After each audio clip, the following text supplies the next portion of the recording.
Bueno, el cuarto módulo de biociencias corresponde al tema de comunicación y señalización celular. Esta es la primera sesión en la que nos vamos a concentrar en discutir, en analizar eh, y en revisar los conceptos básicos y la fundamentación de la comunicación y la señalización celular. Los objetivos que nos vamos a trazar para este módulo en cuanto al tema de comunicación y señalización celular, pues son los siguientes. El primer objetivo, entender los conceptos y las bases celulares y moleculares de la comunicación y la señalización celular. Entonces vamos a revisar cuáles son los conceptos básicos y cuáles son las bases tanto de la fisiología celular como de la parte molecular propiamente dicha, de la comunicación y de los procesos de señalización celular. El segundo objetivo, conocer los principales mecanismos de comunicación celular y cuál es su importancia en el mantenimiento de la homeostasis. La homeostasis entendida como el estado de equilibrio y cuál es la importancia de la comunicación y la señalización celular en mantener ese estado de equilibrio entendido como un estado fisiológicamente óptimo para el paciente. El tercer objetivo, obtener un conocimiento básico y claro sobre inmunidad, conociendo las moléculas y células que intervienen cuando un antígeno rompe la homeostasis y los mecanismos que están involucrados. Los procesos de comunicación celular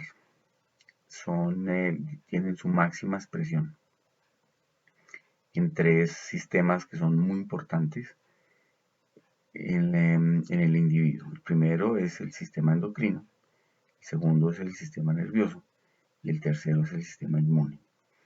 El sistema inmune, como ningún otro sistema, tiene una dependencia importante de la comunicación, tanto con las células y los moléculas y los elementos en general que componen el sistema, como con las células extrañas al propio individuo, los microorganismos o las amenazas que el sistema inmune trata de contener. Por eso vamos a tener un apartado en el que vamos a analizar la comunicación celular o vamos a analizar mejor el sistema inmune desde la comunicación celular. El cuarto objetivo busca estimular el interés en la investigación básica y clínica. Muchos de los temas que vamos a revisar son la fundamentación básica para entender una gran cantidad de enfermedades, una gran cantidad de sistemas, una gran cantidad de procesos y son también la base para generar procesos de investigación. Entonces es una buena oportunidad para que a través de la revisión de estos temas, como empezar a identificar temas que sean de interés para los estudiantes y que a través de esos temas y de la revisión y la comprensión se puedan vincular a algún proceso de investigación que es muy importante y es complementario en la formación médica. Entonces, pues ese también es un objetivo que espero que podamos cumplir.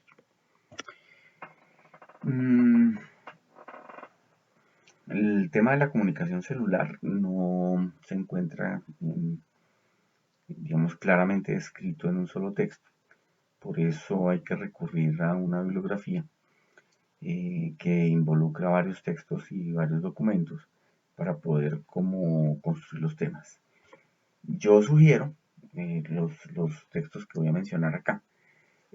Son los textos que yo sugiero, los que a mí me gustan, pero pues no son los únicos que se pueden consultar. El primero es la biología celular y molecular de Karp. Este libro acaba de sacar su última edición, que es la octava. En los capítulos 7, 9, 15 y 17 mencionan los procesos de comunicación y señalización celular. Mucho mejor descrita la señalización, la comunicación es muy general. También tiene un apartado en el que describe la fundamentación del sistema inmunológico. Es un libro muy agradable, muy completo, que pueden tener como consulta.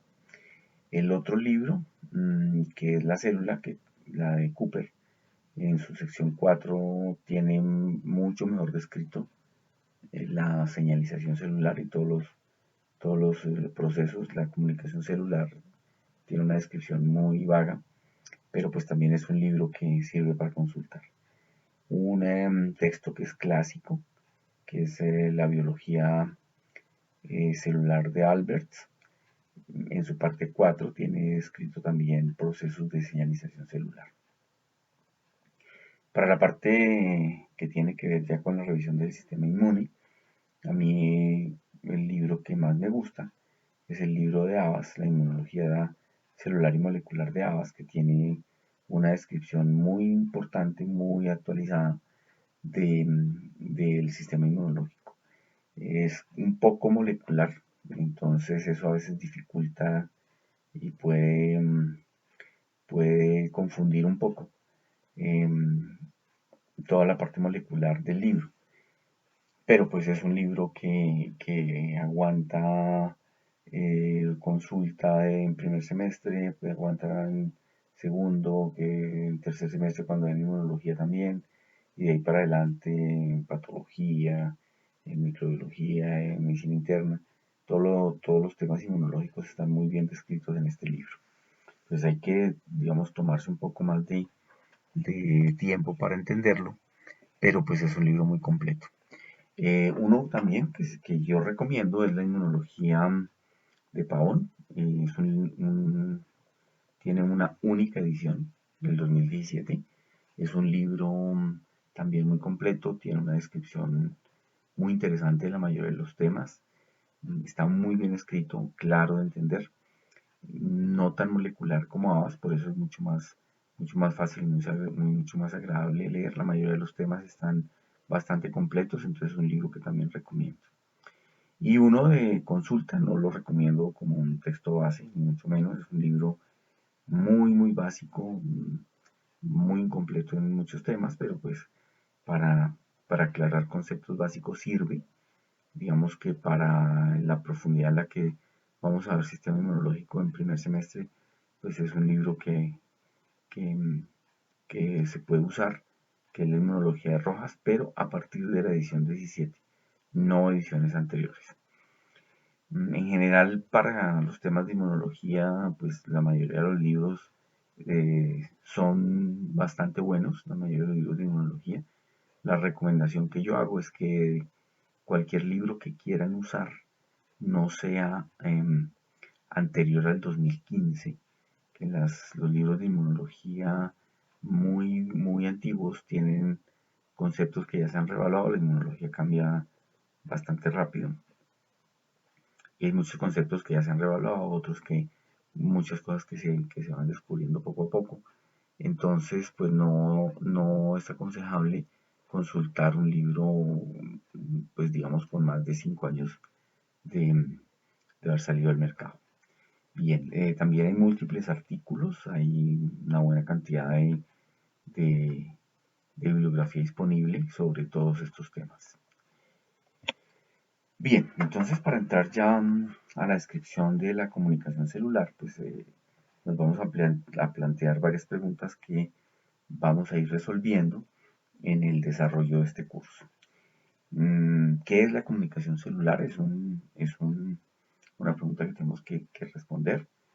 Eh, eh, que, digamos, tener claro cuál es su importancia en la vida de un individuo, cuáles son los elementos, por supuesto, qué estructuras están involucradas, qué estructuras favorecen, qué estructuras o cómo se comporta la comunicación celular, cuáles son las etapas cruciales, las estructuras que están involucradas en los procesos de comunicación. Por supuesto, tener muy clara la función de la comunicación celular, que es primordial, imprescindible para la vida. ¿Cuáles son esas etapas de la comunicación? Eh, las etapas que se van eh, desarrollando desde el momento en que se producen los primeros estímulos hasta que se produce la respuesta. ¿Cómo es la comunicación a nivel pluricelular y cómo es la comunicación a nivel unicelular o multicelular? Hasta hace poco se hacía mucho énfasis en la comunicación en los organismos pluricelulares. No se tenía mucho interés por la comunicación a nivel unicelular, pero como vamos a ver, como vamos a dejar por lo menos plantear la inquietud en el desarrollo de este curso. La comunicación unicelular es muy compleja, muy interesante y tiene mucho que ver también con el comportamiento eh, de varios de los sistemas de nuestro organismo. Entonces, por eso también vamos a hacer una revisión corta, pero pues digamos por lo menos dejar algunos temas claros con respecto a la comunicación unicelular y su importancia en la interacción de los microorganismos con la especie humana. Las clases de comunicación, por supuesto, dependiendo de las estructuras que estén involucradas, dependiendo los sistemas que estén involucrados, pues la comunicación es diferente. Comunicaciones altamente especializadas, otras no tanto. Entonces, pues vamos a ver por lo menos los conceptos básicos de cada uno de esos tipos de comunicación. ¿Cuáles son las alteraciones? Por lo menos las vamos a mencionar y vamos a dejar claro que las alteraciones en los sistemas de comunicación pues tienen una repercusión directa sobre una gran cantidad de enfermedades que afectan al individuo. Entonces,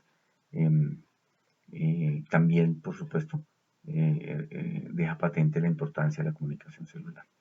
Y las aplicaciones, finalmente, toda la construcción teórica que se hace sobre la comunicación celular y los avances que se han hecho, sobre todo en los últimos tiempos, nos van a permitir comprender la cantidad de investigaciones que se están haciendo para aplicar en beneficio de la medicina y en beneficio de los pacientes el conocimiento que tengamos sobre la comunicación tanto a nivel pluricelular como unicelular. Entonces, la comunicación celular se puede dividir, una primera gran división, en seres unicelulares y multicelulares. Los seres pluricelulares ya vamos a ver algunas de las ventajas. Antes de empezar, me parece importante recordar la teoría celular, digamos, conceptos muy básicos de biología, pero que debemos tener presentes para poder comprender un poco mejor los procesos de comunicación celular. Primer postulado de la teoría celular nos dice que todo ser vivo está formado por una o más células. Recordemos que seres unicelulares o seres pluricelulares o multicelulares, su punto de origen es una célula única. A partir de los procesos de comunicación celular y de la programación propia de las células, pues esa célula única se convertirá en muchas células iguales o en muchas células diferentes con grados de especialización diferentes, lo que constituirá pues un ser humano pluricelular. El segundo postulado nos habla que la célula es lo más pequeño que tiene vida propia. Es la unidad anatómica porque es la base de la formación y de la estructura de todos los tejidos, por eso es anatómicamente la unidad fundamental del desarrollo del individuo. Y es la unidad fisiológica del ser vivo porque en el interior de la célula se llevan a cabo la mayoría de los procesos que terminan impactando la fisiología del individuo. El tercer postulado nos dice que toda célula procede de otra célula preexistente. Entonces, como ya mencioné, todos los organismos, sean unicelulares o pluricelulares, pues se originan de una célula única. En el caso de los organismos pluricelulares, a partir de un proceso de diferenciación y un proceso de multiplicación, esa célula única termina constituyéndose en un individuo con millones de células, pero el punto de partida es una célula inicial.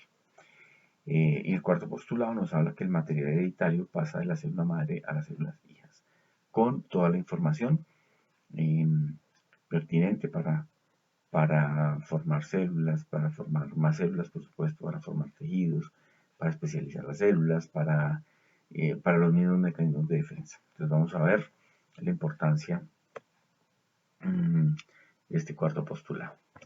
Bien, entonces, ¿cómo se puede abordar la comunicación celular? Pues básicamente es una capacidad que tienen todas las células para intercambiar información de tipo físico o de tipo químico con su medio ambiente y con otras células. Es una capacidad que tienen las células de sensar, es decir, de ser conscientes de la cantidad de otras células o de otras sustancias producidas por esas células. Y con base en ese entendimiento de esa cantidad de sustancias que están a su alrededor, producir una respuesta ante un estímulo que se produce o que está más allá de los límites de la estructura celular, es decir, más allá de la membrana plasmática. Y como veremos en el transcurso de este curso, la comunicación celular resulta absolutamente fundamental para la vida.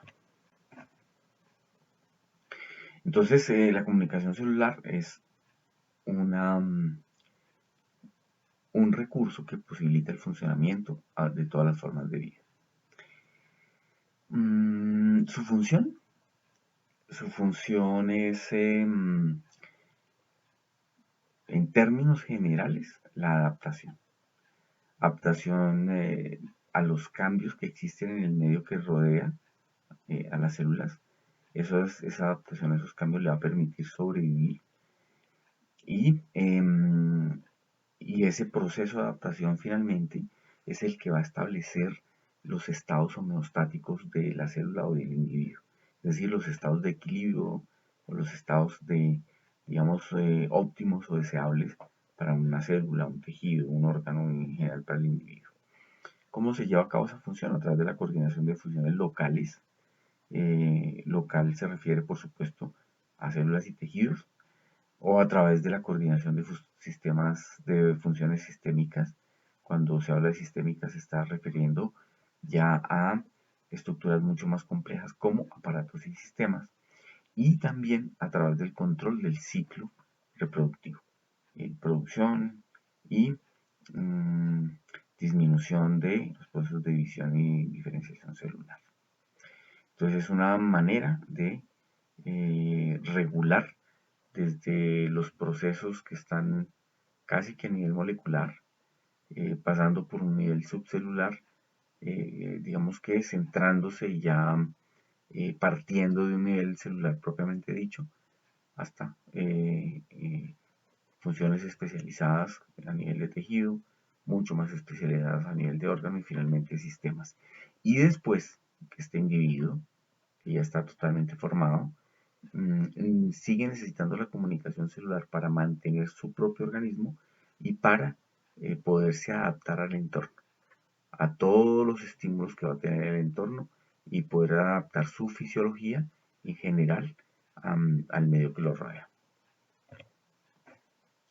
Dentro del proceso de comunicación celular, que es un proceso que yo denomino como un proceso macro, aparece la señalización celular. La señalización celular son toda esa clase de procesos que se suceden para permitir la comunicación propiamente dicha. Entonces, señalización celular se refiere al conjunto de procesos o etapas que ocurren de forma concatenada y por el que una célula convierte una determinada señal o estímulo, que puede ser de origen extracelular o de origen intracelular, en otra señal o respuesta específica. Una respuesta que se produce como resultado de ese primer estímulo y que lo que busca es solucionar una alteración o producir una respuesta que facilite un proceso o un estado en general de la célula propiamente dicha o de un tejido general para mantener o regresar al organismo a un estado homeostático. Entonces, un esquema general de un proceso de señalización es la producción de una señal, ¿cierto? Un estímulo que puede ser químico-mecánico, proceso de transducción de la señal, es decir, de interpretación, de saber qué significa o qué es lo que me quieren decir, qué significa esa sustancia que está llegando a través de un receptor y una vez se identifique, producir una respuesta, que por supuesto tiene que ser una respuesta tendiente a solucionar la dificultad que se le está planteando. Bien, la señalización celular, por supuesto, es un sistema complejo de comunicación que gobierna de todas formas la actividad celular. Entonces las células, como responden a estímulos, como responden a la información que traen esas señales, pues esas células están regidas por ese proceso de comunicación.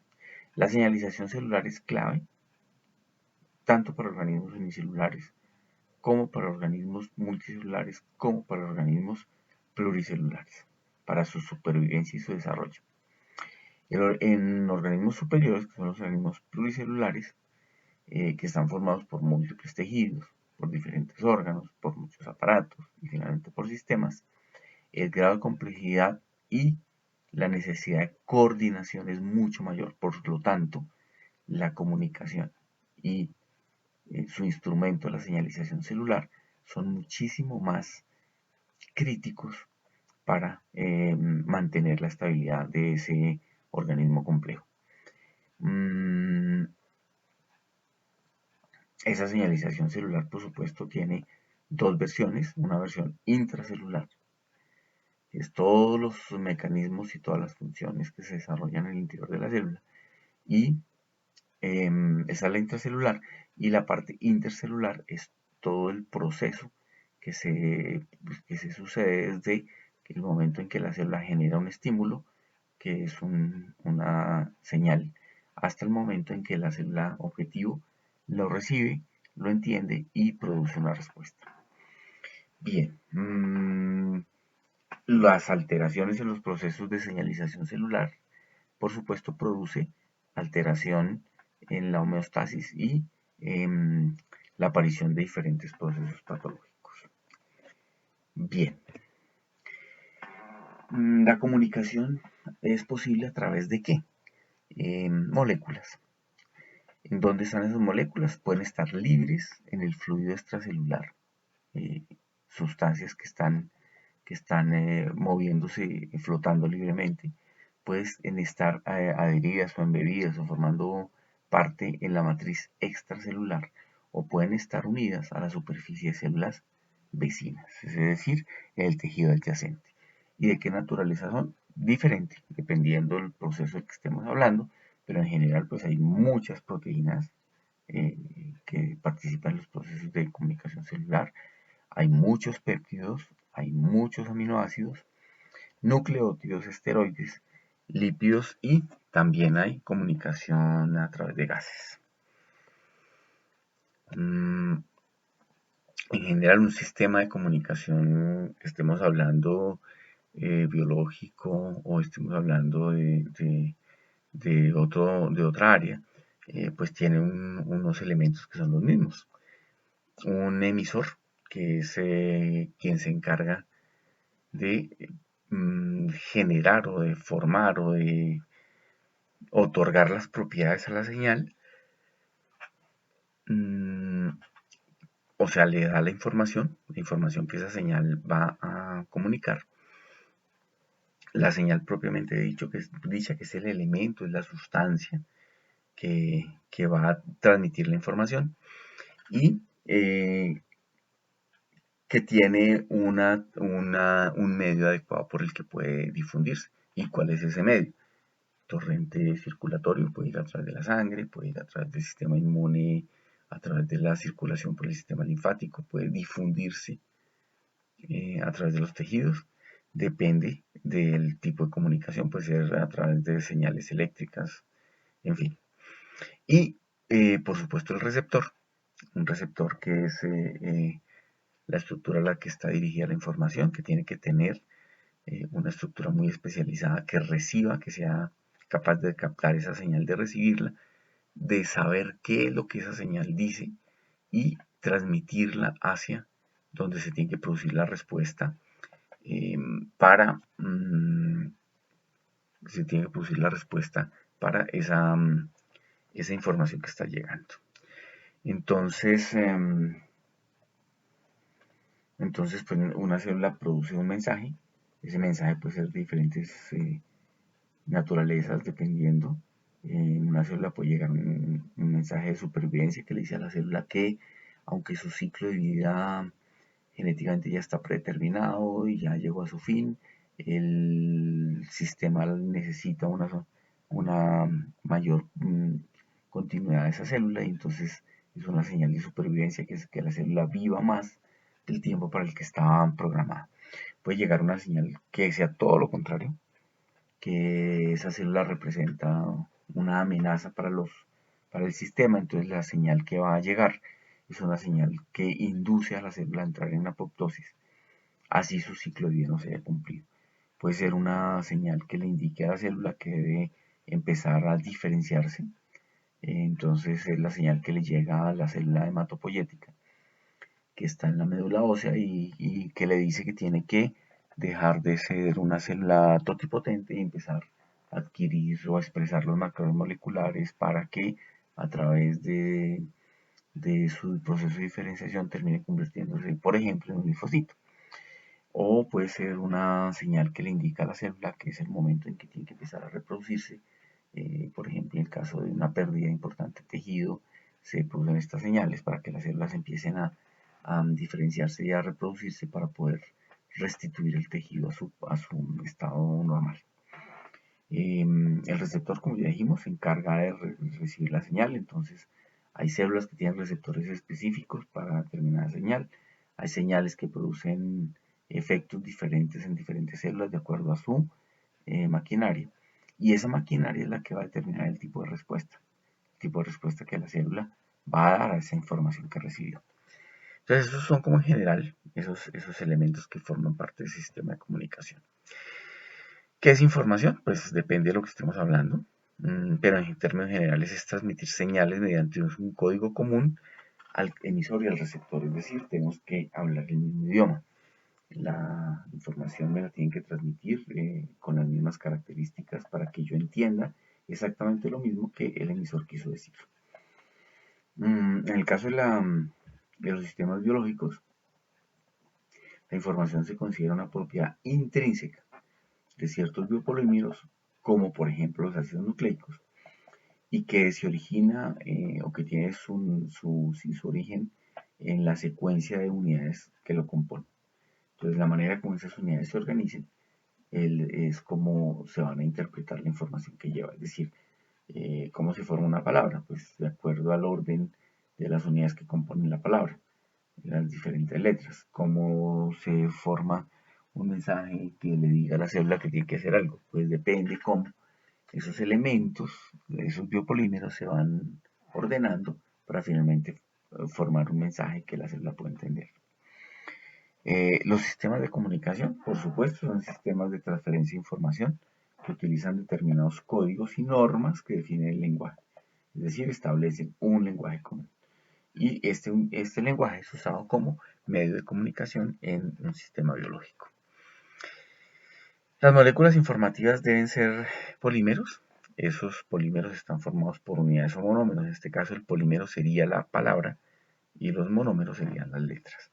La manera como se organicen va a depender del tipo de mensaje que quieran enviar o la información que van a transmitir. Bien, los tipos de comunicación celular se pueden abordar desde la complejidad de los organismos. Si estamos hablando de organismos unicelulares, pues son tipos de comunicación bastante elementales.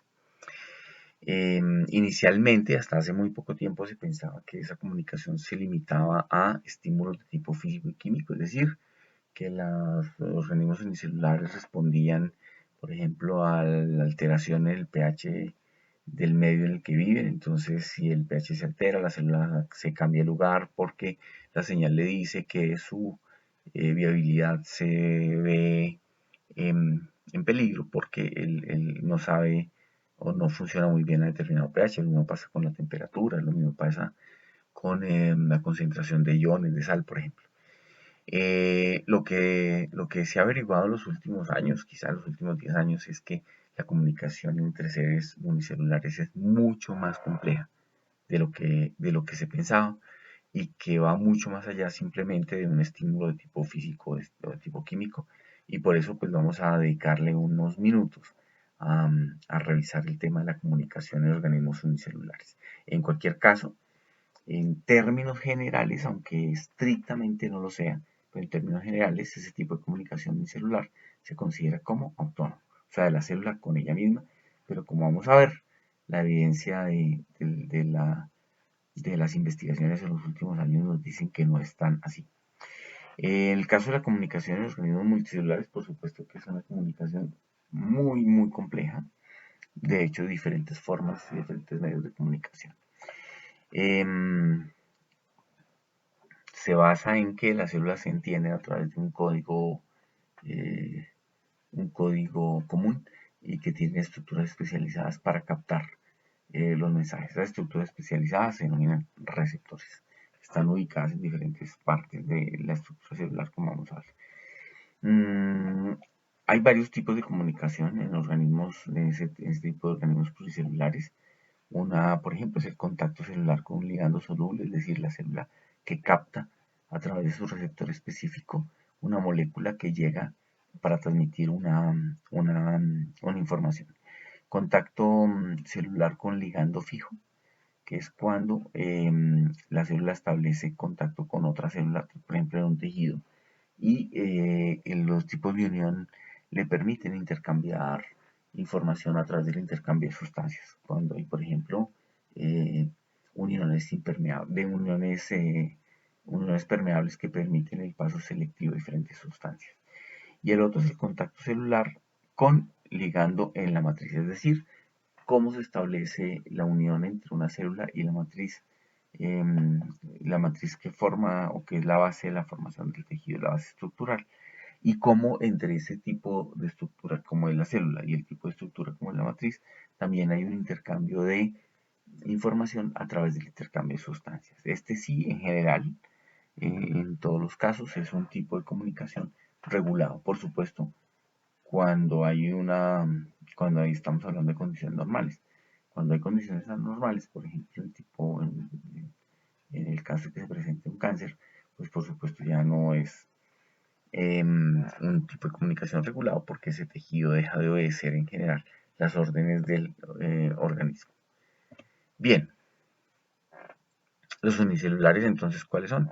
En términos generales, las células procariotas, uno de sus exponentes, las bacterias, las eucariotas, donde están los protozoos, algunos parásitos, los estímulos de tipo físico y químico a los que responden, la luz, como ya dijimos, la temperatura, cambio de temperatura, la concentración de sal, el pH, la acidez o también la alcalinidad, son extremos que afectan a estos organismos, y los tropismos, o sea, el sitio donde el microorganismo prefiere vivir. Entonces, estas células captan de su microambiente estímulos, procesan la información a través de una vía de traducción de señales que les dice qué es lo que significa. Y esa vía determina la dirección y el movimiento que deben tomar estos microorganismos para poderse adaptar a los cambios del medio ambiente. La comunicación celular o la comunicación entre estos organismos unicelulares también se puede dar a través de algunas sustancias, unas consideradas como hormonas, que son captadas por individuos de la misma especie mediante receptores celulares de membrana específicos. Estamos hablando de estructuras especializadas en captar esas señales. Se hace para intercambio genético y para el proceso de supervivencia en general. Entonces aquí la diferencia es que estamos hablando de organismos unicelulares que en teoría son autónomos, que establecen comunicaciones entre ellos para actuar como un solo grupo, un grupo que busca un objetivo común. Ese tipo de comunicación que se basa en la detección de una gran cantidad de microorganismos en un lugar determinado se define o se ha llamado quorum sensing, es decir, sensación de quórum, es decir, sensación de que hay bastantes elementos. Entonces vamos a ver algunas características de este quorum sensing. El quorum sensing entonces se puede definir como un mecanismo de comunicación que regula la expresión de los genes en función de la densidad celular. ¿Eso qué quiere decir? La densidad celular es cuántas células hay en un momento determinado, cuántas células hay de un determinado microorganismo en un espacio determinado. Lo que hace el microorganismo es detectar las sustancias que producen las células, que son como ese mismo microorganismo. Entonces una bacteria detecta si en el medio en el que está hay mucha sustancia producida por otras bacterias de su misma especie. Si hay mucha sustancia significa que hay muchas bacterias, lo que le indica que puedes iniciar, por ejemplo, un proceso de infección. Si no hay mucha sustancia, quiere decir que hay poquitas bacterias, y entonces lo que indica es que si va a iniciar un proceso de infección, seguramente las condiciones son tan adversas que no lo va a lograr. Entonces esos microorganismos toman decisiones sobre invadir o no invadir con base en el censo de ese medio ambiente saturado o no de los de los de las sustancias que indican la presencia de microorganismos. El coruscensina hasta ahora ha sido bastante estudiado, sobre todo en bacterias. También hay unos mecanismos muy bien descritos en los hongos. De hecho, en bacterias, digamos, el estudio se hace por un interés clínico. Es una manera de controlar infecciones, es una manera de controlar la misma flora intestinal propia de cada individuo. Pero también se ha investigado mucho en hongos porque en hongos fue donde inicialmente se describió. Precisamente el hongo patógeno que se llama Candida albicans, que es un hongo que generalmente está en la cavidad oral y pues en otros lugares, que se manifiesta en niños, en pacientes mayores que tienen problemas con su sistema inmunológico. En este hongo se describió el primer mecanismo de quorum sensing. Este microorganismo es un importante agente etiológico, es decir, es el origen de infecciones asociadas al cuidado de la salud, varias de las cuales implican formación de poblaciones adherentes o biofilms en los dispositivos implantados como catéteres, válvulas cardíacas, protésicas, etc. Esta es la razón por la que ha habido un interés en la investigación de este tipo de microorganismos por el tipo de infección que produce.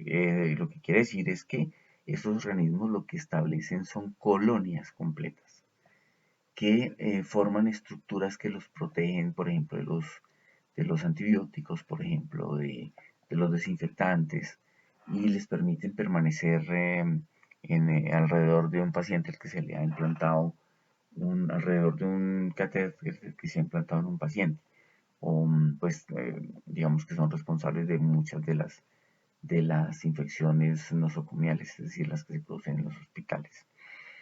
Y se escribió también estos mecanismos en investigadores que trabajaban en patologías asociadas con los dientes, concretamente enfermedades periodontales, porque estos microfilms son los que inducen la formación de caries, inducen las alteraciones en las encías.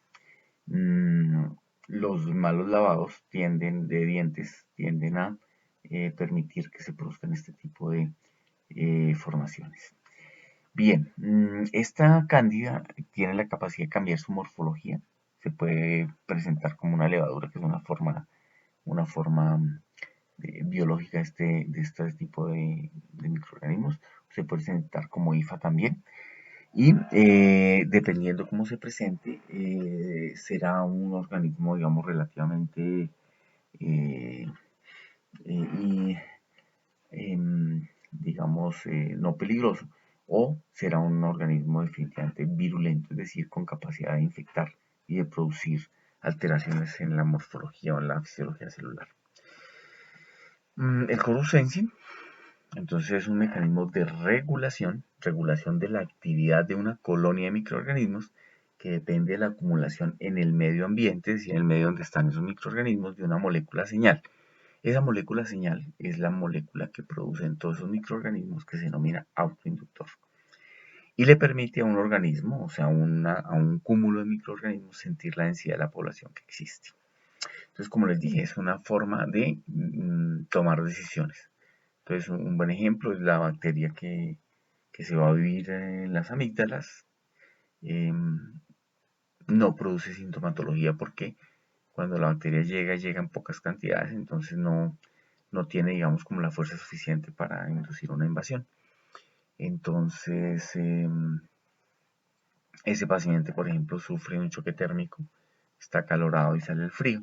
El choque térmico no hace que la bacteria que hasta ese momento ha permanecido en estado de inactivación, pues porque en el momento en que llegó a la amígdala estaba en poca cantidad.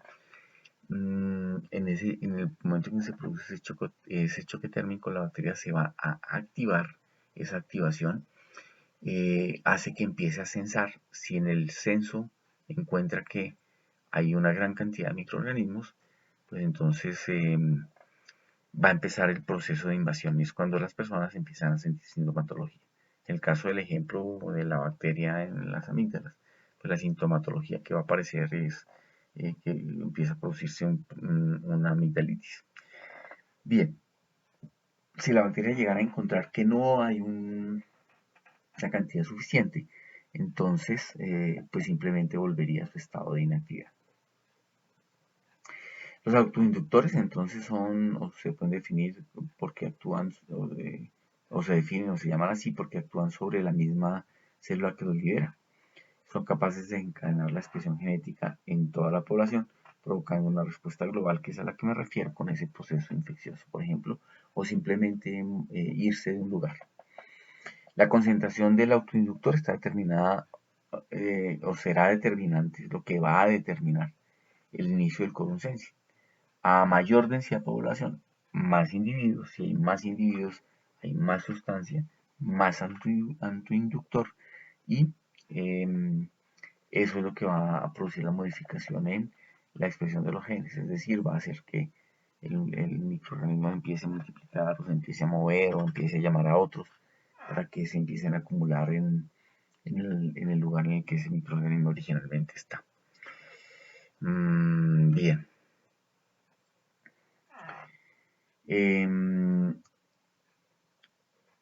Ese comportamiento multicelular que desarrollan las bacterias supone para las poblaciones que lo han logrado hacer, supone una ventaja de tipo selectivo. Por ejemplo, las hace inmunes a antibióticos, las hace inmunes al mismo sistema inmunológico del individuo, a los desinfectantes, por supuesto, les da una mayor probabilidad de supervivencia. Bien, para que los microorganismos, o para que se considere que esos microorganismos tienen un comportamiento multicelular, se requiere que reúnan tres condiciones. La primera, que sean capaces de generar una señal de comunicación. ¿Cuál es esa señal de comunicación? Pues el inductor o autoinductor. Pues que sean capaces de generarla y de entenderla, de enviarla para generar información. Que sea percibida por el resto de la población, es decir, que el resto de la población tenga cómo saber qué significa la producción de esa sustancia, qué mensaje les están transmitiendo. Y que la población tenga, una vez que reciba o que perciba esa señal que le está transmitiendo la información, que sea capaz de reaccionar consecuentemente con la información que le están transmitiendo. Y como es consecuente, una acción concertada, es decir, actúan como un organismo sin serlo. Una vez, y esa acción se desencadena una vez, la población alcanza una población determinada, una concentración determinada que se llama quórum.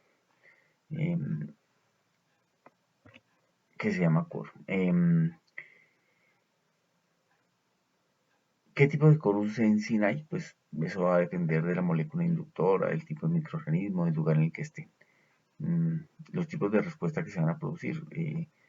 en algunos casos bioluminiscencia. Hay un caso muy bien documentado, de hecho hay un artículo sobre eso, de unos microorganismos que llegan a vivir que se llaman vibrofishery, llegan a vivir a un pez. Estos microorganismos están en contacto, en una relación simbiótica con ese pez, lo protegen y el pez les da albergue y comida. La protección en qué consiste: si el pez se siente amenazado, por ejemplo, por un depredador, emite una señal que es captada por los microorganismos, el vibrofishery. Ese vibrofishery emite luz fluorescente, y esa luz fluorescente intimida a los depredadores del pez. Entonces establecen una relación de protección, en este caso, de las bacterias hacia el pez, y una relación de un sitio en donde puedan reproducirse, en donde puedan vivir y en donde puedan conseguir comida, que es la que les ofrece el pez a esas bacterias. Bien, la virulencia también está relacionada con el ejemplo que ponía de la infección en las amígdalas, porque de acuerdo a la concentración, los microorganismos pueden tomar la decisión de atacar o invadir un sistema. Entonces a eso se refiere esa virulencia de Warming, que es un proceso de movimiento también que depende del tipo de necesidad que esté transmitiendo esa información. La esporulación es la formación se da por el caso de los hongos que producen esporas como un medio de alarma, un medio de defensa. Y la formación de biopelículas, que es la que hablamos, los biofilms, que son estructuras muy, muy fuertes, con una gran resistencia, que imposibilitan el trabajo del odontólogo, porque producen caries, imposibilitan o dificultan el trabajo de los antibióticos, dificultan el trabajo de los desinfectantes, de varios elementos del sistema inmune.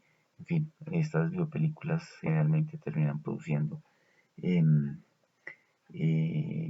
resistencia. Son algunas de las causas de la producción de resistencia de las bacterias para con los antibióticos. Bien, veamos algunas características. Una biopelícula dice que los microorganismos que usan este tipo de coros sensile suelen crecer de forma silenciosa, mientras la densidad poblacional es baja. De forma silenciosa es que no desencadenan ningún tipo de sintomatología, ni tampoco llaman la atención al sistema inmune. Por eso logran pasar desapercibidos. Entonces, una vez que se alcanza la alta densidad poblacional, los autoinductores liberan sus moléculas señales, y eso va a formar una red que va a permitir juntar a toda la población y construir casi que un tejido. Entonces, cuando uno ve esas estructuras adheridas, por ejemplo, a los cascos de los barcos flotando en los muelles, adheridas a la madera, y son muy, muy resistentes. La caries dental es un ejemplo clásico de una biopelícula.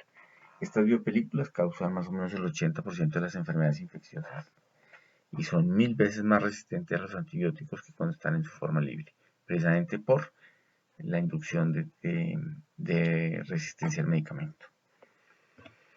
El swarming se define como un fenómeno de movimiento colectivo en medio de un cultivo sólido, y se produce cuando ya se ha alcanzado la densidad celular, un desplazamiento.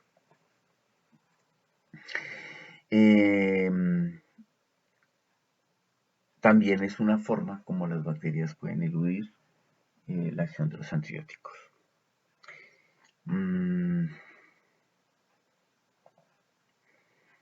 Bien, entonces en los últimos años, pues la investigación del coronavirus se ha ampliado, sobre todo a nivel de la descripción de la función de los inductores, a ver cómo funcionan, y buscando, por supuesto, la manera de manipularlos para controlar las infecciones bacterianas. Entonces, el hecho de hacer que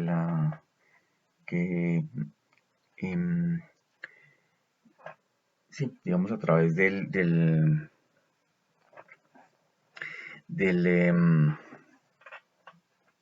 de la manipulación, haciendo creer que, por ejemplo, las colonias bacterianas, que son muchas, cuando realmente son poquitas, si la bacteria inicia un proceso infeccioso, el sistema inmune la va a contener. O al contrario, hacer creer que son pocas cuando son muchas, eso haría que se inhibiera el proceso de infección y entonces la bacteria, si tuviera la capacidad de hacerlo, evitaría iniciar la infección protegiendo al individuo. Esto, digamos, pensando en la crisis de los antibióticos digamos que venimos arrastrando hace un tiempo y como una buena medida de control terapéutica sin utilizar fármacos para controlar microorganismos. Bien, los organismos pluricelulares pues son organismos altamente complejos, formados por muchas células y muchas diferentes especialidades de cada una de esas células. Las características, una es esa, por supuesto, la diferenciación celular, es una característica de los sistemas de comunicación celular, que a través de la cual pues, las células adquieren, después de un proceso de comunicación celular y de recibir un mensaje, las células adquieren o expresan en su membrana diferentes moléculas que finalmente lograrán convertir una célula especializada en una función. Entonces es absolutamente crucial la comunicación celular para la diferenciación. Pues por supuesto la diferenciación producirá formación de tejidos, los tejidos órganos, en fin, un organismo adulto. Y esa alta especialización hará que cada célula finalmente termine produciendo su propia función. Bien, en teoría las células no pueden separarse del organismo y vivir independientemente y necesitan de las otras. El principio de los organismos multicelulares o pluricelulares mejor que el bien general predomina sobre el bien particular. Por eso las células en condiciones normales siempre van a priorizar el bien del individuo en general. Bien, no olvidar en todo caso que los organismos pluricelulares, por muy especializados y muy desarrollados que estén, iniciaron a partir de una única célula madre o cigoto. Bien.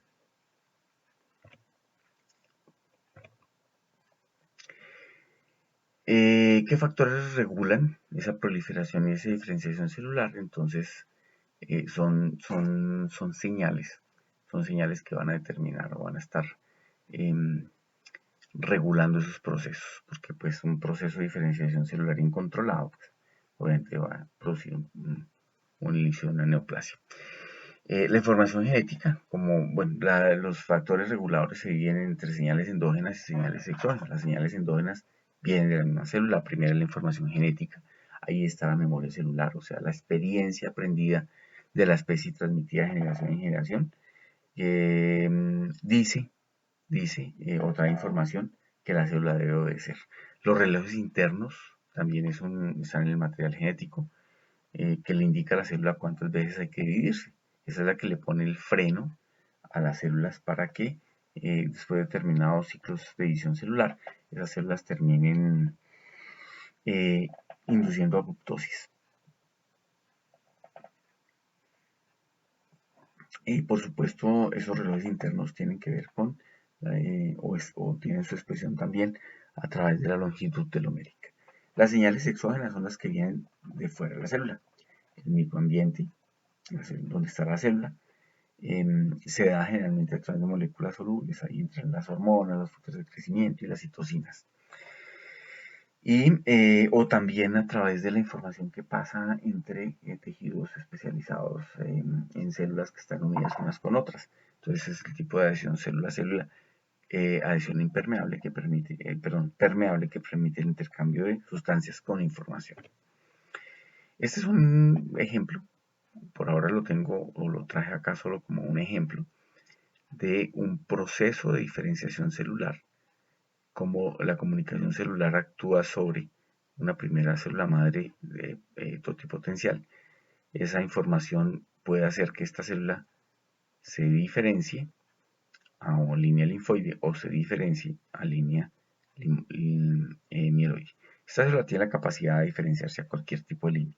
Una vez que va adquiriendo unos marcadores específicos que se van expresando en la membrana, y de acuerdo a los requerimientos del organismo, la célula se va a ir por línea linfoide o se va a ir por línea mieloide.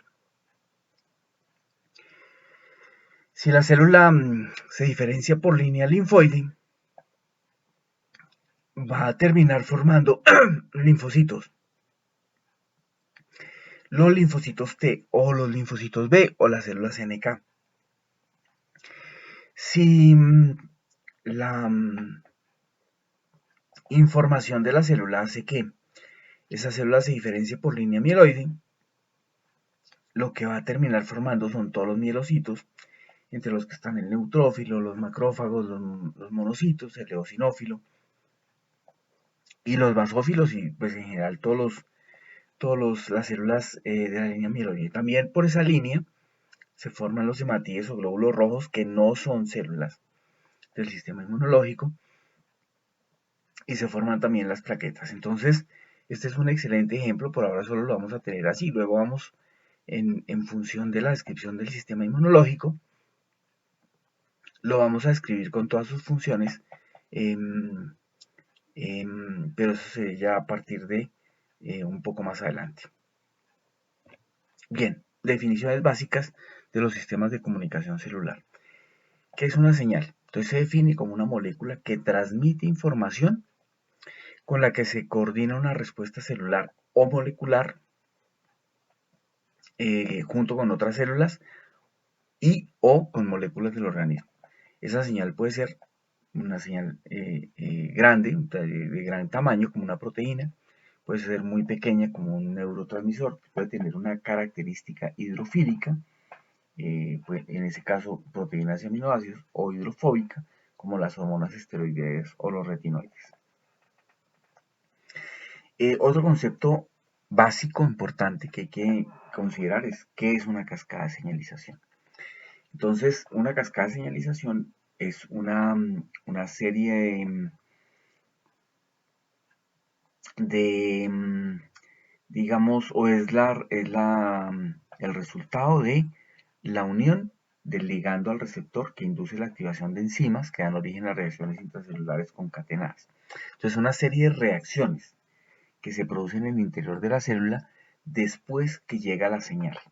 Entonces, esa señal llega al receptor, el receptor la recibe, la decodifica, la retransmite, y en el momento de retransmitirla va a generar una cantidad de señales, no solo una, sino una cantidad de señales que pueden ir eh, eh, a la estructura blanco, a la estructura a la que está dirigida, que puede ser una, puede ser citoplasma, puede ser organelos, puede ser membrana nuclear, en fin.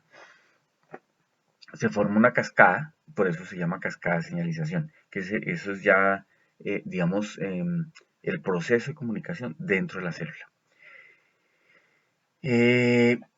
Características de las señales, pues señales de desarrollo, las que indican que las células deben empezar a especializarse, por ejemplo, factores de crecimiento, las células deben crecer, las hormonas que transmiten distintos tipos de información, los neurotransmisores, también las feromonas, pueden ser componentes de la matriz extracelular, pueden ser elementos como la luz, como el tacto, como los olores o como los antígenos para el caso del sistema inmunológico.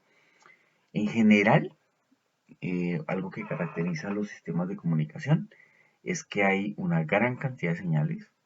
Esas señales pueden producir una inmensa variedad de respuestas, pero los mecanismos de transmisión son muy pocos y están generalmente muy bien conservados.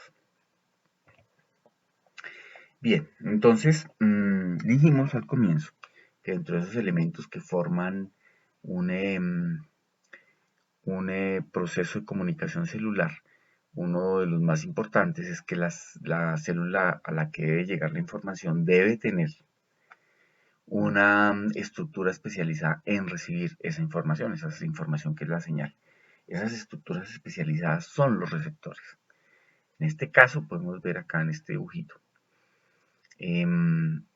Está la membrana y tenemos unos receptores, ¿cierto? En este caso son receptores membranales de la superficie celular que tienen una porción extracelular que es la encargada de interactuar con el ligando que está llegando. Tiene una porción transmembranal en donde generalmente, aparte pues, de ser la estructura que atraviesa la membrana, está los mecanismos de decodificación de la señal, o sea, que interpretan la información que traen. Y hay un fragmento que es la porción o que se fija al citoesqueleto de esa célula, o que es el encargado de retransmitir, es por donde sale la señal después del proceso de transducción. Entonces un receptor celular, un receptor es en general una molécula cuya función es reconocer y ser capaz de unirse a moléculas que provienen del exterior celular, es decir, la señal, con el fin de generar una señalización interna, o sea, iniciar una cascada de señalización y finalmente producir una respuesta. Esa respuesta es el efecto que va a solucionar o va a ser la respuesta al, digamos, a la información que trae la señal. Los receptores son zonas celulares que permiten la interacción de determinadas sustancias con los mecanismos del metabolismo celular que están ubicados en la estructura de la célula. Por lo general son glucoproteínas, como ya mencionamos. ¿Dónde pueden estar localizadas? Depende del tipo de receptor. Receptores membranales, receptores citoplasmáticos, receptores ubicados a nivel de membrana nuclear, depende. De la interacción con su ligando, o sea, el receptor ligando, a menudo sufren un cambio conformacional que afecta la actividad de su dominio intracitoplasmático. Entonces, ese es el proceso de transducción, recibir la señal. A veces ese receptor varía y se modifica. Por ejemplo, cuando la señal es una señal de alarma que indica que las células vecinas están siendo invadidas por un virus. Entonces, ¿qué alteración conformacional va a sufrir? Que ese receptor a menudo es la puerta de entrada de iones para el intercambio con el medio.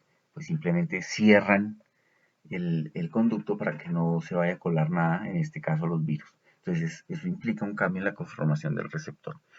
O en casos más sofisticados, digamos, el sistema inmunológico, cuando el sistema inmune recibe la señal, su estructura que está previamente distribuida sufre un cambio sustancial para responder exactamente a las características de la señal que acaba de llegar. Entonces es un caso mucho más claro y mucho más sofisticado de ese cambio conformacional de los receptores.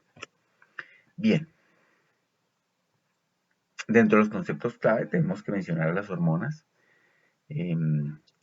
Las hormonas, por supuesto, entonces debemos recordar que los tipos de glándulas que tenemos son glándulas de tipo endocrino y glándulas de tipo exocrino. Las glándulas endocrinas son glándulas que vierten su producto al torrente circulatorio. Y las glándulas exocrinas son glándulas que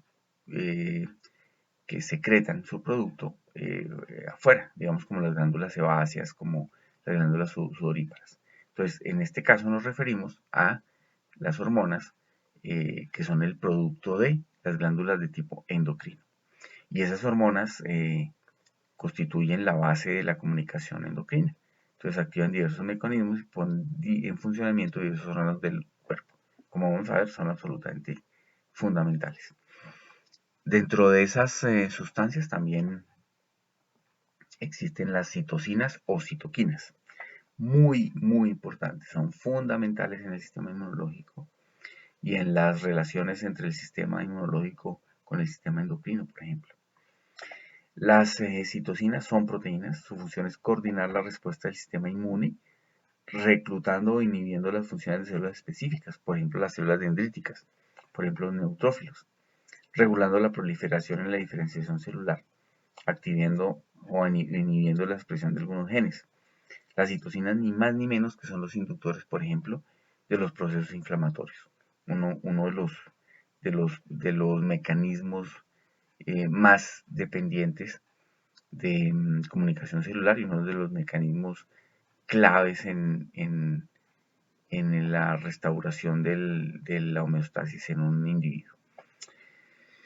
¿Qué es una célula diana? Pues en general ese es un genérico que lo que indica es que la diana es el blanco, es el lugar al que se dirige una determinada señal.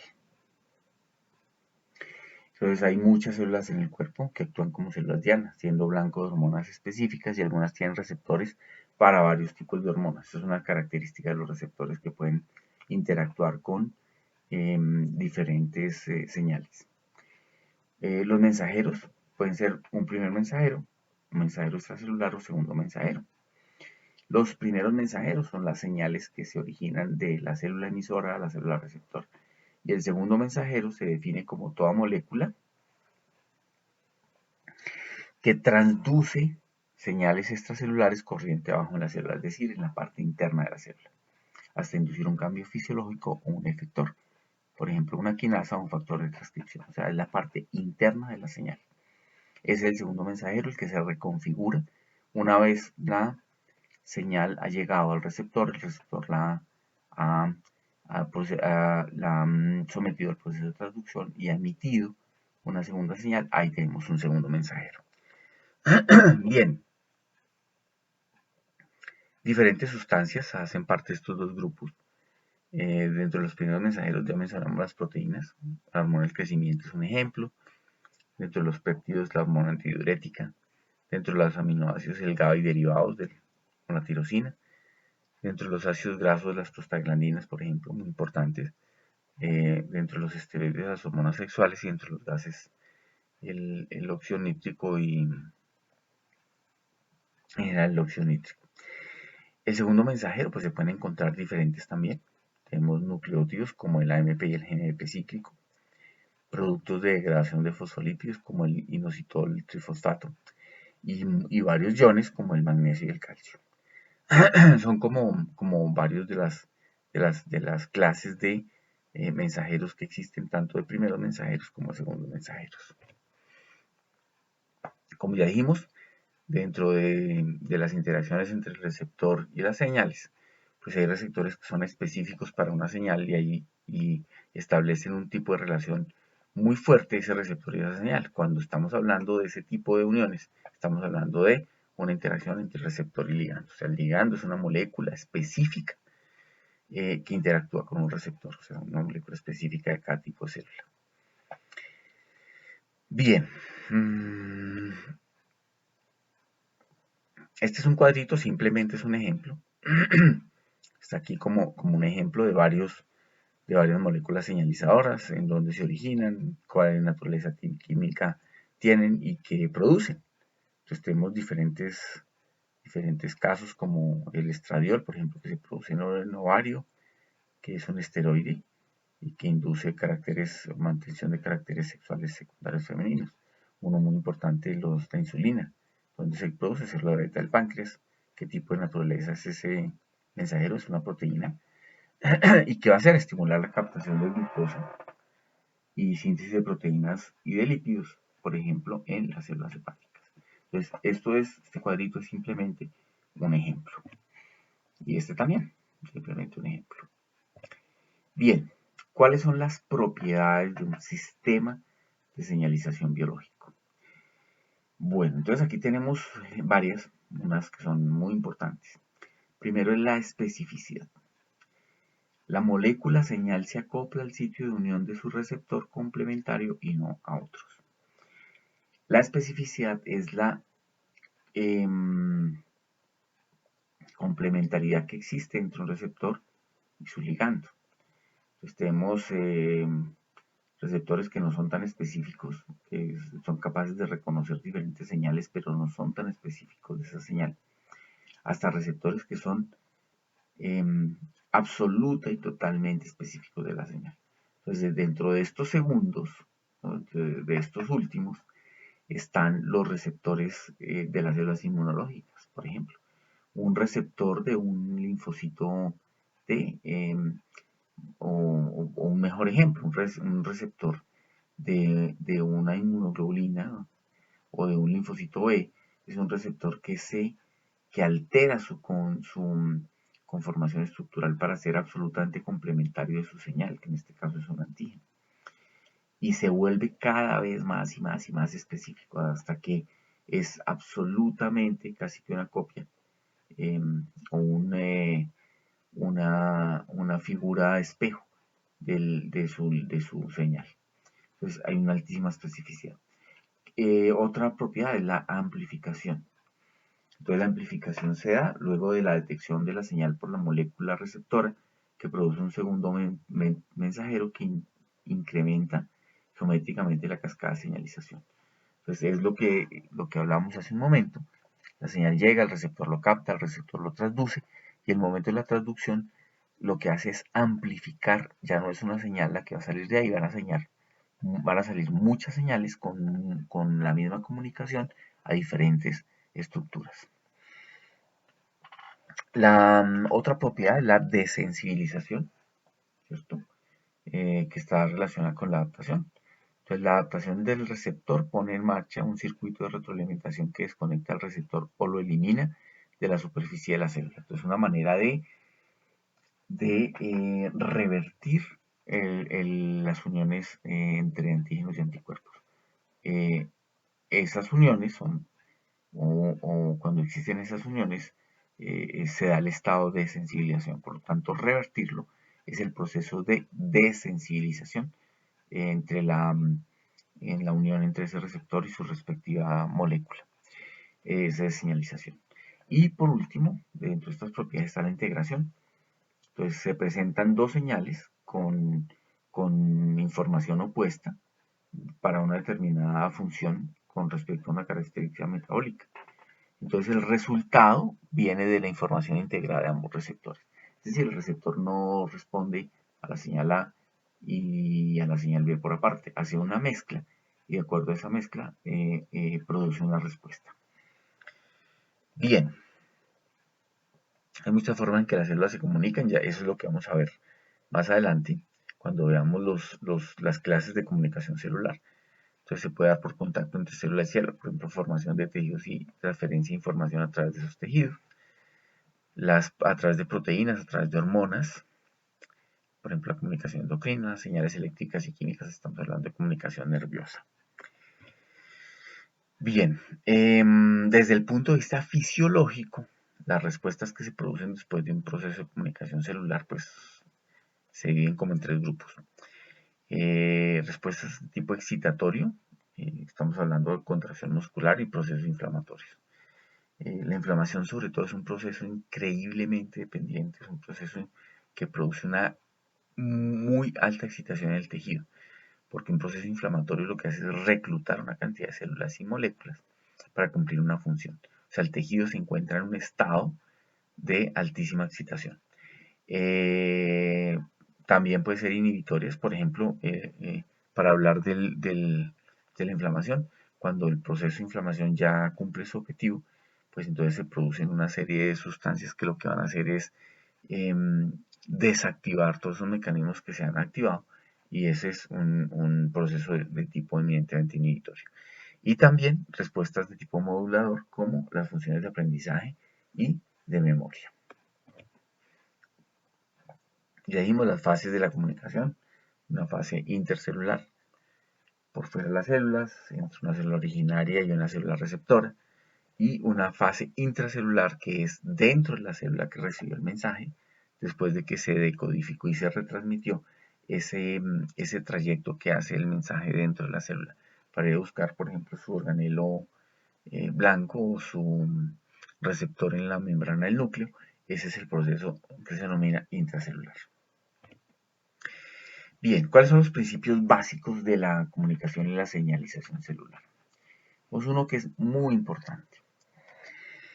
La comunicación y la señalización celular se conciben como sistemas que son determinantes fundamentales de la coordinación y de las funciones de los distintos tipos celulares a través del control de la expresión génica, es decir, cómo los genes van a reconfigurarse para producir un efecto de un desplazamiento celular, una extravasación de los leucocitos del endotelio hacia los tejidos, por ejemplo, o cómo van a empezar a inducir división celular o especialización, ¿cierto?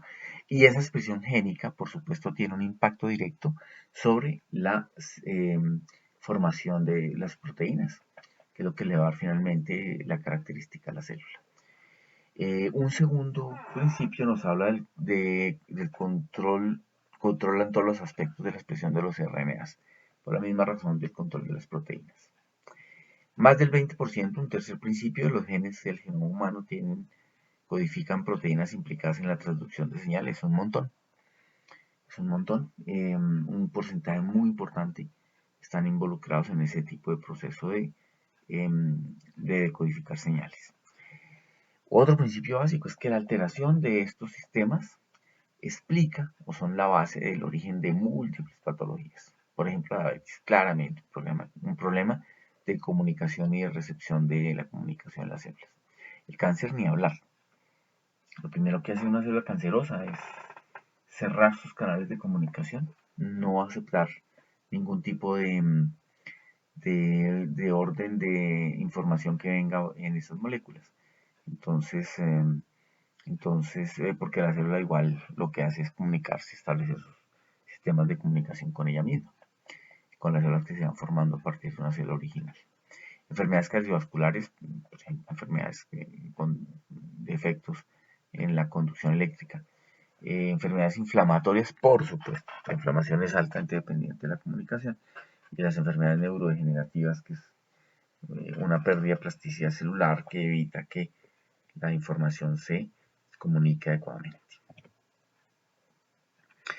Generalidades de la comunicación celular, entonces son sistemas extraordinariamente complejos que se comportan como una red o como un circuito muy complicado, con puntos de intersección y de control, porque es absolutamente clave y es muy importante entender eso, que, que la mayoría de las patologías se deben a alteraciones en los procesos de control de la comunicación.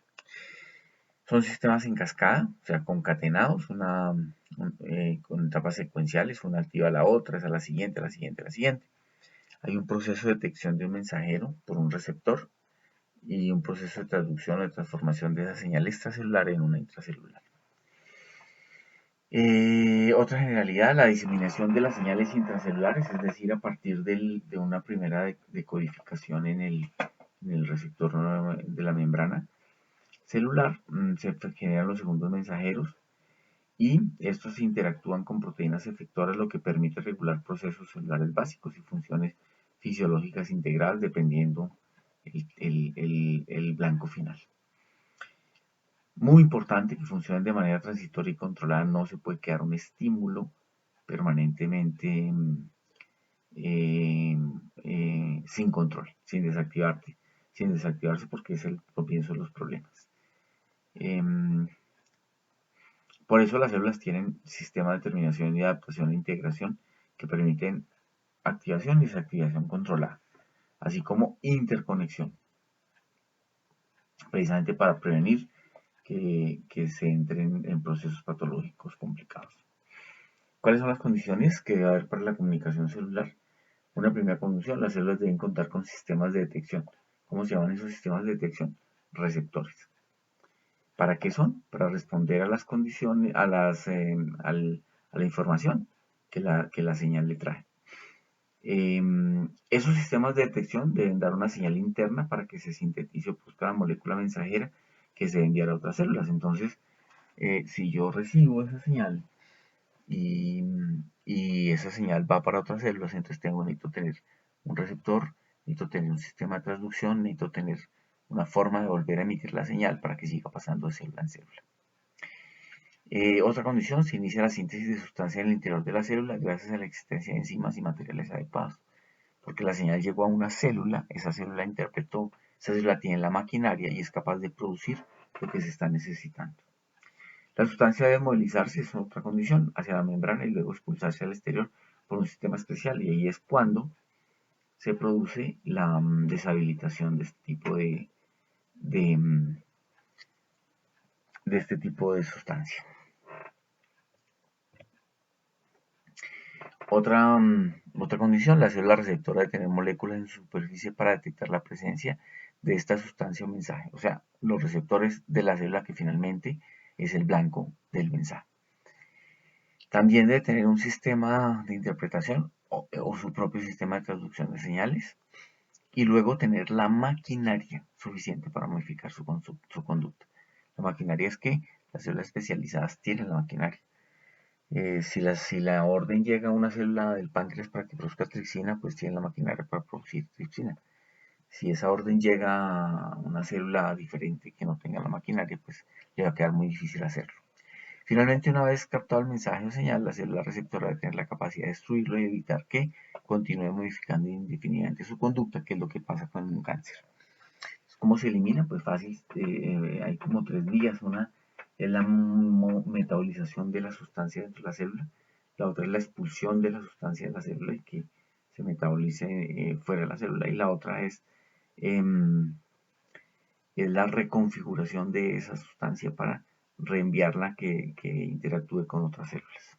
Entonces son como las formas de disponer. En ningún caso se puede quedar la molécula sin haber sido procesada, la molécula señalizadora.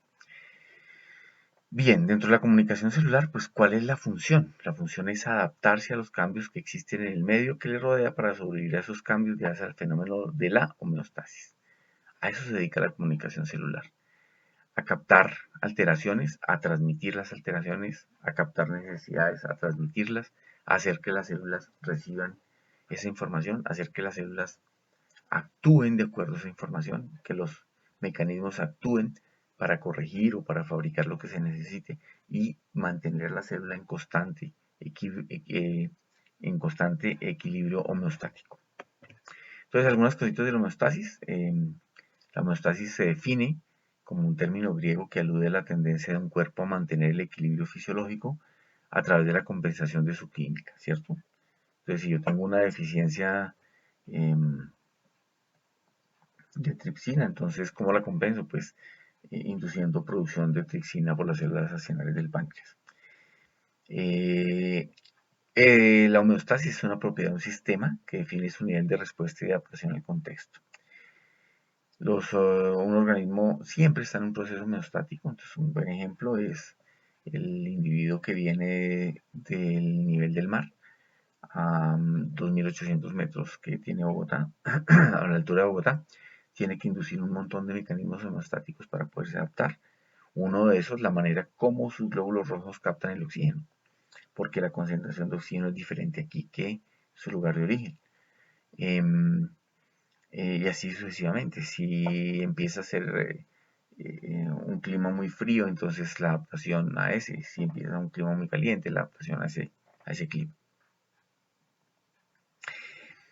El nivel de adaptación permanente del sistema da su tendencia a la supervivencia dinámica. Eso quiere decir que esos procesos de adaptación se tienen que dar sin que los sistemas paren. Entonces yo me tengo que adaptar a una condición en la que el oxígeno es diferente, pero yo no puedo apagarme hasta que me adapte. Tiene que producirse o simultáneamente mientras el sistema sigue funcionando. Los sistemas altamente homeostáticos sufren transformaciones estructurales, es decir, el contexto sufre transformaciones. Y esas transformaciones son condicionantes del nivel de evolución. Entonces, un buen ejemplo de esto son las ballenas, por ejemplo. La ballena, que es un mamífero que se adaptó a vivir en el mar, no respira debajo del agua, tiene que salir a respirar. Es un gran ejemplo de un proceso de adaptación muy complejo que hicieron estos animales y que por supuesto lo que le significó fue evolucionar y mantenerse, permanecer. Si no, pues si no se pueden adaptar, pues van a desaparecer. Claude Bernard es un individuo que trabajó mucho en la fundamentación teórica de la homeostasis. Fue el que, digamos, fijó los criterios homeostáticos a través de la observación de parámetros, que son las variables fisiológicas. Esos parámetros son los rangos de diferentes, por ejemplo, la concentración de sodio en sangre, ese tipo de cosas. Una frase: todos los mecanismos vitales, por muy variados que sean, tienen un fin: mantener la constancia del medio interno, lo que es la condición de la vida libre. O sea, estar haciendo los ajustes de acuerdo a las necesidades de ese organismo. La homeostasis es un estado que requiere una gran cantidad de energía. Poner orden significa mucha energía. Por eso el restablecer la homeostasis demanda mucha energía del individuo. La homeostasis asegura la supervivencia para garantizar la perpetuidad de la especie, ni más ni menos, es el ejemplo de las ballenas. Los organismos están en constante intercambio dinámico con su ambiente todo el tiempo. Está haciendo ajustes porque hay mayor concentración de oxígeno, porque hay menor, porque hace frío, porque calentó, porque llovió, etc. Pequeños cambios en el ambiente producen una perturbación y esa perturbación, por pequeña que sea, tiene que inducir a la adaptación a la respuesta del sistema.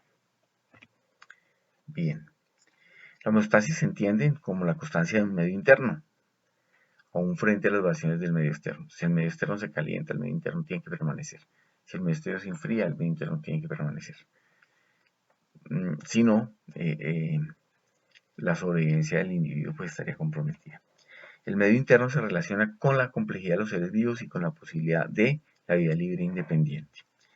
El medio interno está representado por el LEC, el líquido extracelular. Quienes hayan leído el artículo y quienes no lo hicieron, pues ojalá lo hagan, el artículo complementario y sugerido del taller de soluciones. Ahí hablan de esa interacción entre el LEC y el LIC como una forma de conservarle el equilibrio en el medio extracelular con respecto al intracelular.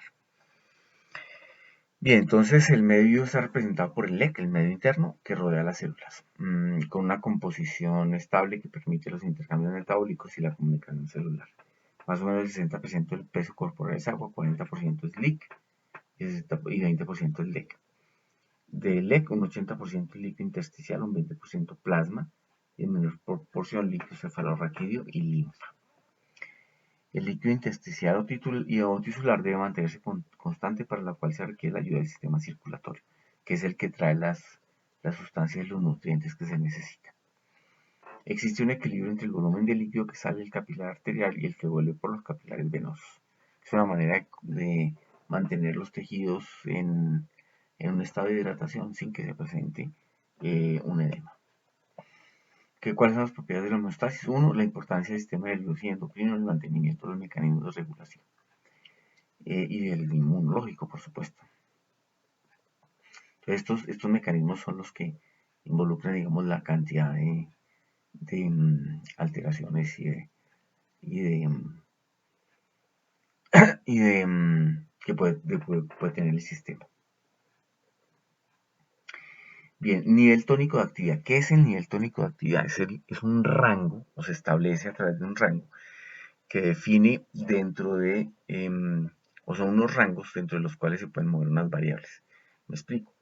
La glicemia. Entonces la glicemia se mueve, o la glucosa, la concentración de glucosa en sangre, se mueve dentro de un rango, entre 80 y 110, digamos. Ese es el nivel tónico de actividad. La temperatura, entonces 37 grados, entre 37, 37 y medio, 36 y medio. Si sale de ese rango, que es el nivel tónico de actividad, pues ya se desequilibró. Entonces es un margen de maniobra, es un valor, son unos valores dentro de los cuales se mantiene una variable. Si se sale de ahí, pues hay un estado de dishomeostasis. Si se mantiene ahí, está en un estado de homeostasis. Los controles antagónicos generalmente son elementos que se utilizan para, a través de su función, inhabilitar o interferir con determinada sustancia. Entonces, si un factor puede cambiar un estado homeostático en una dirección, habrá otro que cambie en efectos opuestos. Ese es un control antagónico, o sea, a través de cumplir una función que está enfrentada o está en contravía con la función de la célula que está en el proceso homeostático o de dishomeostasis. Las señales químicas pueden tener diferentes efectos en diferentes tejidos corporales. Puede ser antagonistas en una región del cuerpo y puede ser agonistas en otras regiones. Un ejemplo, la acetilcolina. La acetilcolina en el músculo esquelético produce aceleración y la acetilcolina en el en un músculo liso produce una contracción. La misma señal, hay un receptor específico para esa señal, pero la maquinaria celular es diferente, por lo tanto responde de una manera diferente. Pero la homeostasis es un proceso continuo que implica el registro y regulación de múltiples parámetros, como ya lo dijimos al comienzo, todo el tiempo lo está haciendo, ajustando, regulando, pasando información. La efectividad de los mecanismos homeostáticos varía a lo largo de la vida de los individuos, claramente se manifiesta en el sistema inmune y en otros. En la medida en que pasa el tiempo, el individuo va perdiendo capacidad, va quedando más desprotegido. El caso del sistema inmune, pues va perdiendo capacidad de responder. Un fallo en los mecanismos homeostáticos produce una enfermedad o una condición patológica. Ya explicamos más o menos como cuáles son. Entonces hay, digamos, para mantener la homeostasis hay 4 grandes problemas por resolver. Uno, la temperatura corporal, que tiene un rango, un nivel tónico de actividad muy bajito, apenas 1 grado. Mantener constante la concentración de glucosa en sangre, que es muy complejo por la cantidad de elementos que intervienen. Mantener la cantidad de agua y de iones también es muy difícil porque hay muchos iones y la fisiología tiene unos rangos muy bajitos. Eh, por lo tanto, una descompensación paciente, por ejemplo, con una enfermedad renal aguda, rápidamente pierde electrolitos, pierde agua y se descompensa. La otra es el pH. El pH que debe estar dentro de ciertos rangos, también pensando en que diversos organismos o diversos lugares de la anatomía humana tienen diferentes rangos de pH. Bien, entonces básicamente hay 2 tipos de mecanismos para el control. Uno son las vías nerviosas, a través de la regulación de la presión arterial, por ejemplo, en individuos en general. Otra, la regulación de la concentración de oxígeno y de CO2 en sangre, o sea, a través de vía nerviosa. Vías endocrinas, regulación de la glucosa, regulación de los hidratos de carbono, proteínas y grasa, control de los efectos de alimentación y del ayuno en el cuerpo, a través del sistema endocrino. Tipos de regulación dependiendo, osmorregulación, termorregulación o glucorregulación. Vamos a ver un esquemita muy interesante. Entonces, por ejemplo, la osmorregulación. ¿Qué sistemas están incluidos? El sistema endocrino y los riñones. ¿Qué controla la fisiología renal? El mantenimiento de la presión osmótica, el balance de agua y el balance de iones dentro de los líquidos. Es súper importante. Otro tipo de regulación, la termorregulación, que es una regulación dependiente exclusivamente del hipotálamo, sistema nervioso, y mueve la temperatura en unos rangos que están entre 36.5 y 37.5, con estado ideal 37. La glucorregulación, ahí interviene el páncreas, el hígado, las suprarrenales y la hipófisis, y tiene unos rangos de movimiento muy, muy corticos. 1 miligramo por mililitro de glucosa en sangre. Si hay más concentración, tendremos un proceso diabético. Si hay menos, tendremos o es producido por, o empieza a producir como reflejo el hambre. La regulación respiratoria, están involucrados bulbo raquídeo y pulmón. ¿Qué es lo que va a controlar?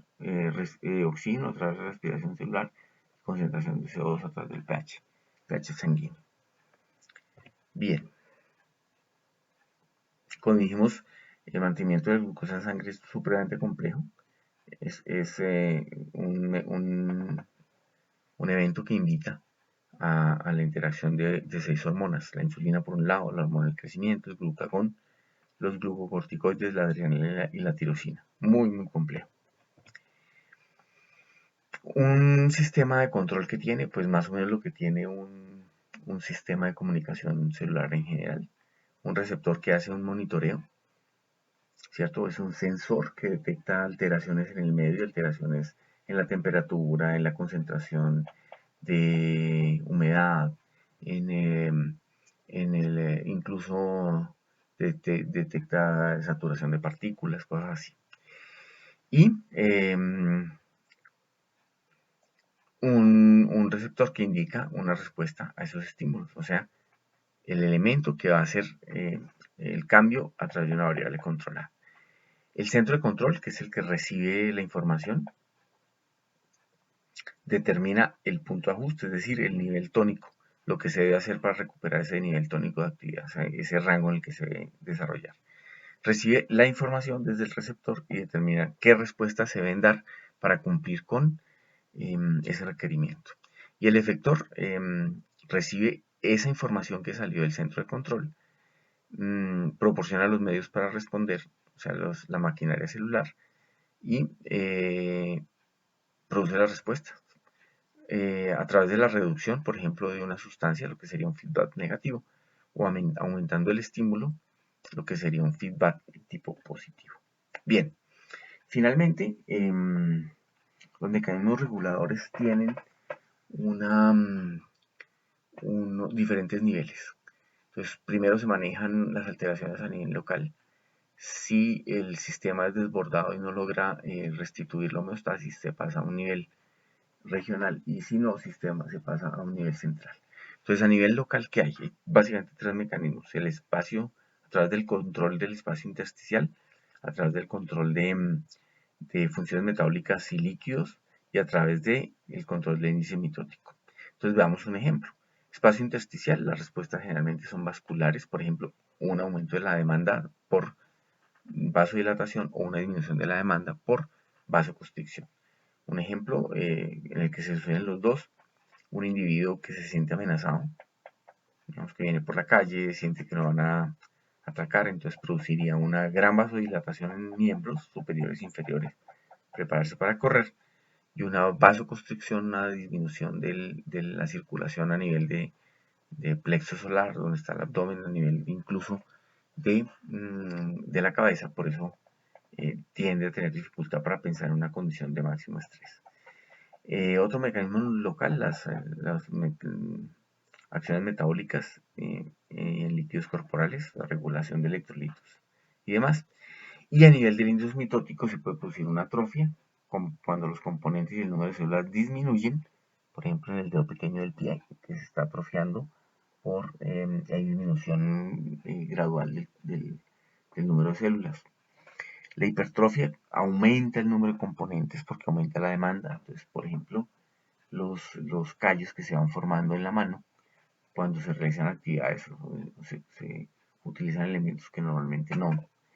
Y la hiperplasia cuando hay un aumento del índice mitótico, es decir, un aumento en las tasas de división celular. Entonces eso hace que se agrande el órgano, como pasa con la hiperplasia prostática, porque se aumenta los promedios de división celular. Si esos mecanismos no son suficientes, aparecerán los mecanismos reguladores a nivel regional. Estos se basan, tienen como características, se basan en reflejo y hacen actuar el arco reflejo. Un ejemplo: cuando la gente toma o come demasiado, una vez que se saturan y que no hay cómo procesar esa cantidad de comida o de bebida, se produce el vómito. Y finalmente, los mecanismos reguladores a nivel central. Una regulación positiva: la presencia de un producto estimula la síntesis de ese producto. El ejemplo: oxitocina en sangre, y hace que se produzca más oxitocina. Y un mecanismo central negativo: cuando hay un producto final que se está expresando en grandes cantidades, lo que se hace es inhibir los precursores o neutralizar los precursores para que se produzca menos. Bien. Un buen ejemplo de un proceso homeostático: un individuo que sale a trotar en condiciones de extremo sol. Entonces el calor le va a provocar la pérdida de agua y la deshidratación a través de, pues por supuesto, una señal que reporta el extremo calor. Le contestan que se va a producir sudor. Ese sudor lo que va a producir es deshidratación. El sudor inicialmente se produce para bajar la temperatura, pero la pérdida excesiva de agua va a inducir vasodilatación. Los receptores en el hipotálamo, en segundo paso, detectan el bajo contenido de agua en la sangre y lo comunican a la hipófisis posterior. Entonces se empieza a ver menor cantidad de agua en la sangre. ¿Cómo lo detecta? Porque la sangre se empieza a concentrar. La hipófisis posterior libera una hormona que es la hormona antidiurética al torrente sanguíneo. Esa hormona lo que hace es contener los procesos de eliminación de líquido a través de la orina. La hormona antidiurética incrementa la permeabilidad del túbulo distal y el conducto colector, lo que permite que se reabsorba más agua a la sangre. Y por último, el agua es retenida en el cuerpo y se produce orina concentrada. Entonces, cuando la persona orina, altera esa relación entre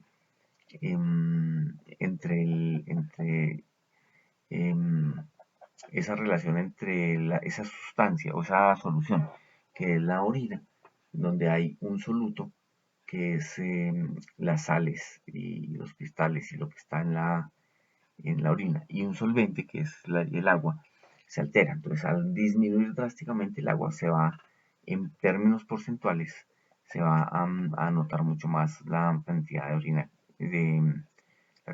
que hay, ¿cierto? Entonces, se produce una orina que es altamente concentrada por mayor presencia de el soluto con respecto al solvente. Bien, hay diferentes situaciones que originan desequilibrio del medio y que obligan a actuar. Entonces, efectos o situaciones externas, el calor obliga a compensar abricándose o haciendo ejercicio, el, el, liberándose, digamos, para ventilarse un poco, o ingiriendo líquidos que bajen la temperatura. En el caso del frío, ahí sí abrigándose o haciendo ejercicio. En el caso de los traumas mecánicos, entonces disparando, por ejemplo, señales para producir inflamación y restituir el daño. En el caso de la escasez de oxígeno, por ejemplo, aumentando la cantidad de glóbulos rojos para poder captar más. Internos, el ejercicio que produce inflamación fisiológica, la presión arterial alta, el dolor, los tumores, la ansiedad. Entonces también son elementos que están ahí presentes. Las situaciones extremas como hemorragia, por supuesto, producen una alta descompensación, las intoxicaciones, la exposición a dosis excesivas de radiación, las infecciones graves que producen una descompensación total porque el sistema inmune se, digamos, se sobreexcita y hay una sobreexcitación de todos los mecanismos de restauración. Y las operaciones quirúrgicas, por supuesto. Bien, entonces eso era todo lo que, íbamos a revisar para hoy. Sugiero revisar la bibliografía complementaria, los libros que están al comienzo, o incluso en artículos o que tocan el tema y que sean relativamente recientes. Se debe revisar la guía de estudio, completarla y leer el artículo, complementario del tema, y resolver ese artículo tal cual dice la guía para la resolución del artículo.